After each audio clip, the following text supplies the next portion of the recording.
Peoria's, any given time, you look at the youth that are in that facility, and they're extremely serious charges. Most all of them are, you know, murder, armed robbery, they're violent offenses, and so we gotta really watch what type, you know, when we're getting a call for a detention, is that a proper placement for an individual to go to? So that's a little bit on the detention side for you to know, because you see that budget side, you know, when you're seeing what those numbers are. There's another pretty good size number there where juveniles get, the judge may, at some point, it's decided that the youth needs to go to a placement. And so we have a big placement budget as well. And a placement is different than detention. Detention, again, is a secured facility. Placement is, you're going to, for, you know, locally here, people probably remember like youth farm. So there's still a few of those facilities around the state. We don't put a lot of people there, but when we do, or if it's, for instance, a sex offender, those are very expensive placements. So we do have a budgeted amount there that's usually around about $250,000 as well. I just want to end a little bit on the funding portion of probation, of how it's unique within one of the departments, I think, in the county that's unique. I mentioned we are judicial officers, and that funding comes through the Illinois Supreme Court, and so is our policies and procedures as far as the probation side of things that we do or we have to do standards-wise comes through them. And that funding, they allocate money for our probation officer positions specifically. So myself and all the officers and supervisors, not including the clerical, they reimburse, and last year was about $1.5 million on reimbursement side for salaries. That does not include fringe benefits, that's the county's responsibility. And there's other things statutorily the county is responsible for, a building, basically a place for us to reside. And thank you for the fancy new facility that's gonna be here in, what, 2 years? It'll be a big upgrade in a lot of ways, but specifically safety.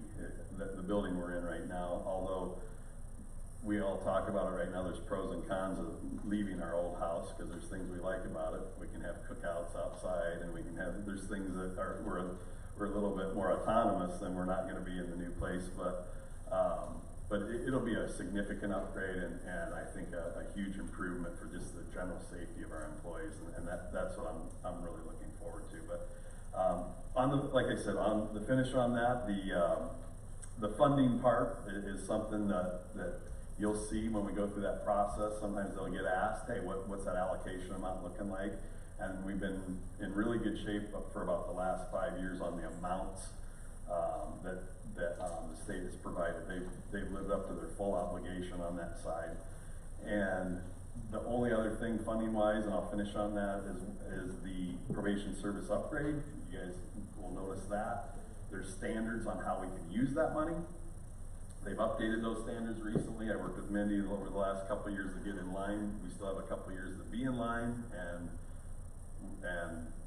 they just implemented these in the last 6 months. I'm confident we'll be in line with what they're expecting this year. But those funds can be used primarily for offender type services. They cannot be used for reimbursement of salaries. So that's just the highlights. I thought if you had any questions, I can attempt to answer them.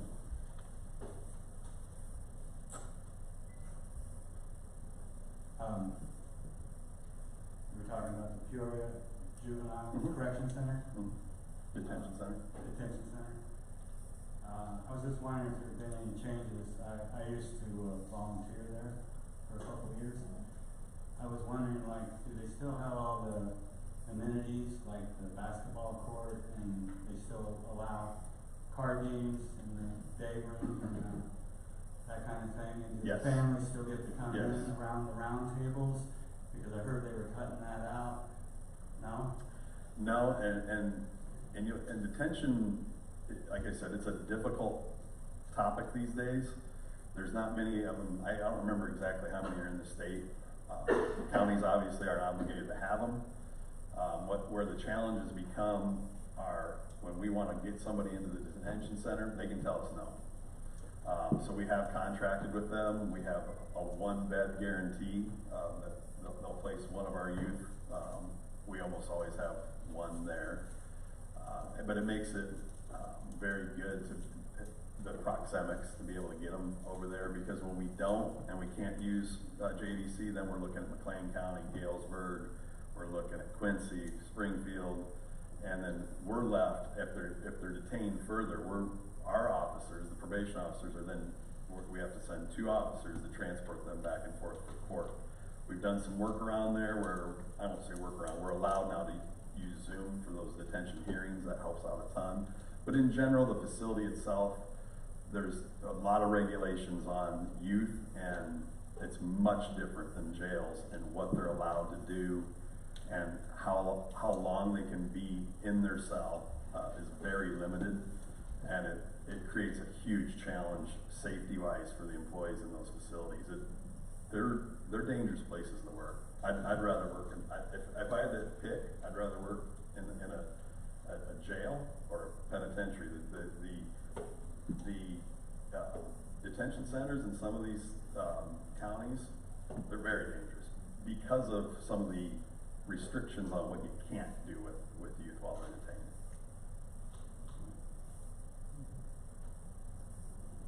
I'm not sure how dangerous it is, because when I went in, I didn't see too many things. I did see some fights.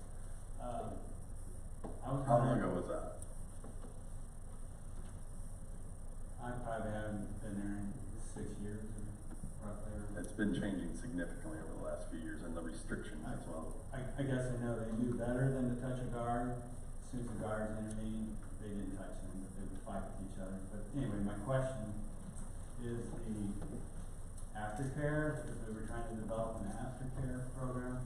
I don't know if that's appropriate for here, but I'd just like to know if it is. Did that ever get going? We were speaking to a judge and trying to get something going. Are we talking about the same? Maybe not. Yeah, The one off Maxwell? Yeah, so that's the detention center, and so there's no aftercare for them. There wasn't, but we were trying to create one.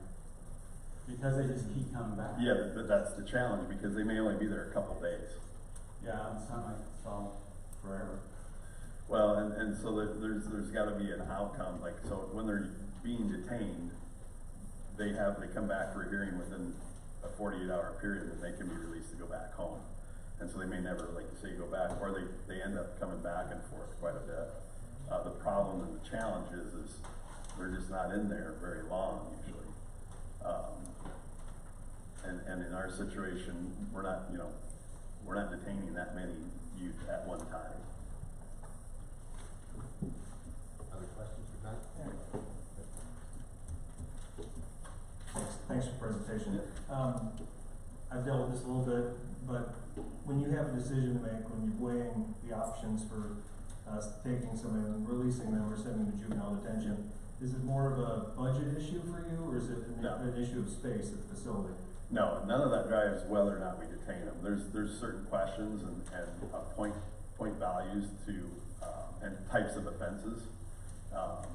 So there's certainly right from the beginning there's a point value to the type. There's certain offenses you can't detain on, and so none of that necessarily drives it. Where the money gets in play would be, when a youth has been there for a long time, I'd like for us to be looking at, is there alternatives? Is this somebody that needs to be detained or not?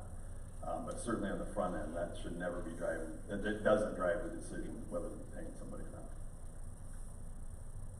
Sometimes the availability to find space can, because if they might be scoring out, no one will take them.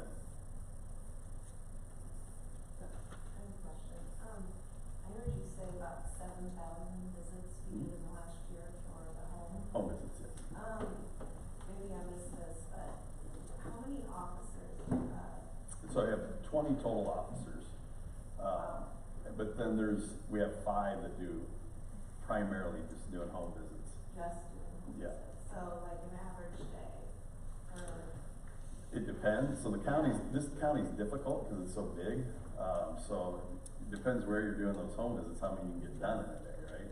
Right. Yeah. So if you're just in Beacon, there was times when I was doing that job, we would just get out and walk down Summer Street, we could get 10 people in about 5 minutes, but, you know, but when it's out, when you're out in the country, then, and you're having to go, you know, then there's nights when you might only get 10 total. And then when they get to that home, do they have like a certain amount of, like a sheet or a, you know, like the checklist? They look through their roster, they look through who they're gonna go hit that particular night, so that they can decide, that's what ties to those office visits, so then they know kind of what they're gonna be talking about. So each client, as you will, has specific things they need to hit on? Yeah, they're gonna check on certain specific things, yeah. For each client. Some of them may have, situations where they, no contact, you know, with certain people, individuals, children, so that some of it's compliance oriented as well, just verifying that.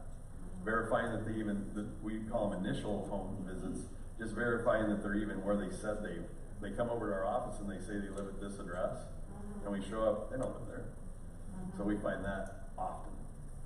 So these officers that are doing these home visits, they must be like definitely trained and Yes. educated specifically for those home visits? So those officers as well are armed officers, so, and they do work, they will work the non-traditional hours, so we'll have officers out, I'm sure there's on a couple tonight working, and they work different hours, so they can work weekends and nights to you know, target certain types of offenders as well. So if they're out checking and doing, say, breath tests and things like that, then they're probably doing that for offenders that may have had that specific type of offense. Impressive, thank you. Real quick.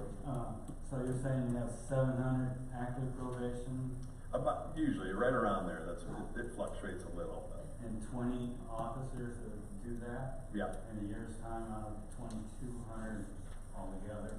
Yeah. Awesome. Yeah. Are you able to turn up? It's a task, and just keeping, and we have turnover right now going like every industry, so it is a challenge, absolutely, and those caseloads do get pretty high. Any questions? Tom, thank you very much. I went over my 10 minutes. Yeah, one of those very big departments that's not seen, so thank you very much. Alright, moving on to item E, if I could please get a motion to approve the minutes of the October 29th and county board proceedings and the final budget meetings. Motion by Commissioner Nellens, second by Mr. Mylum. Any corrections, changes, or thoughts? All those in favor, signify by aye. Aye. Opposed? Motion passes. Moving on to our in-place risk committee meeting. Sandy, would you please call the roll? Chairman Grimm? Here. Vice Chair Harris?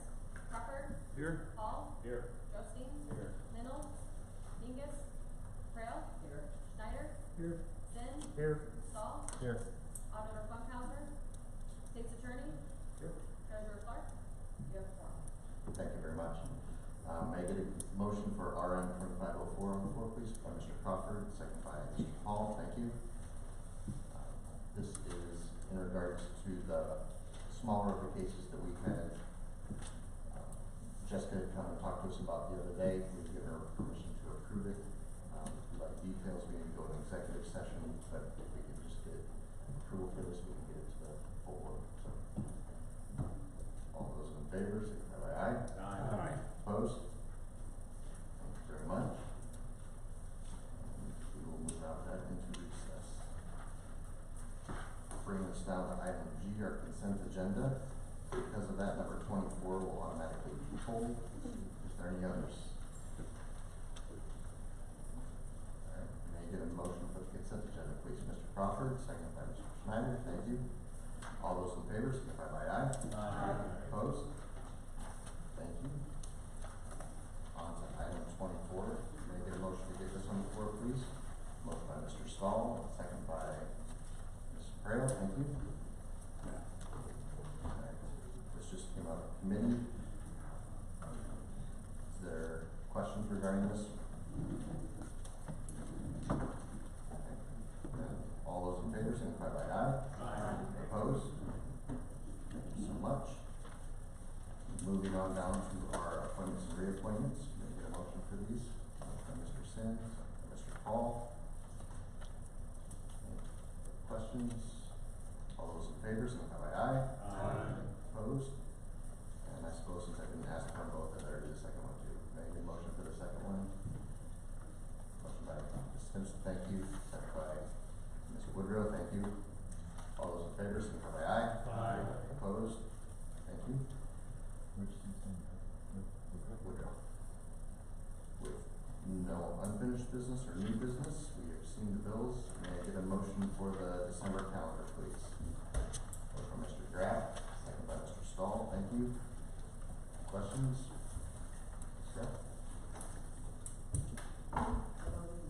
Deviating from our usual, discussion on December meeting, is there any explanation you'd like to give us, or we have enough on the agendas coming up that we need to meet? It's kind of one of those that, like, the last number of years, I think there's been things that have had to come up, and we've had different meetings, so this way it's easier to have it, and we can always cancel it, than if we don't, so. Thank you.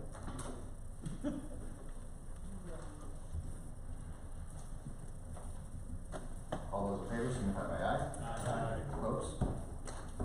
Thank you very much, we are in recess until December 17th. Everybody enjoy your Thanksgiving.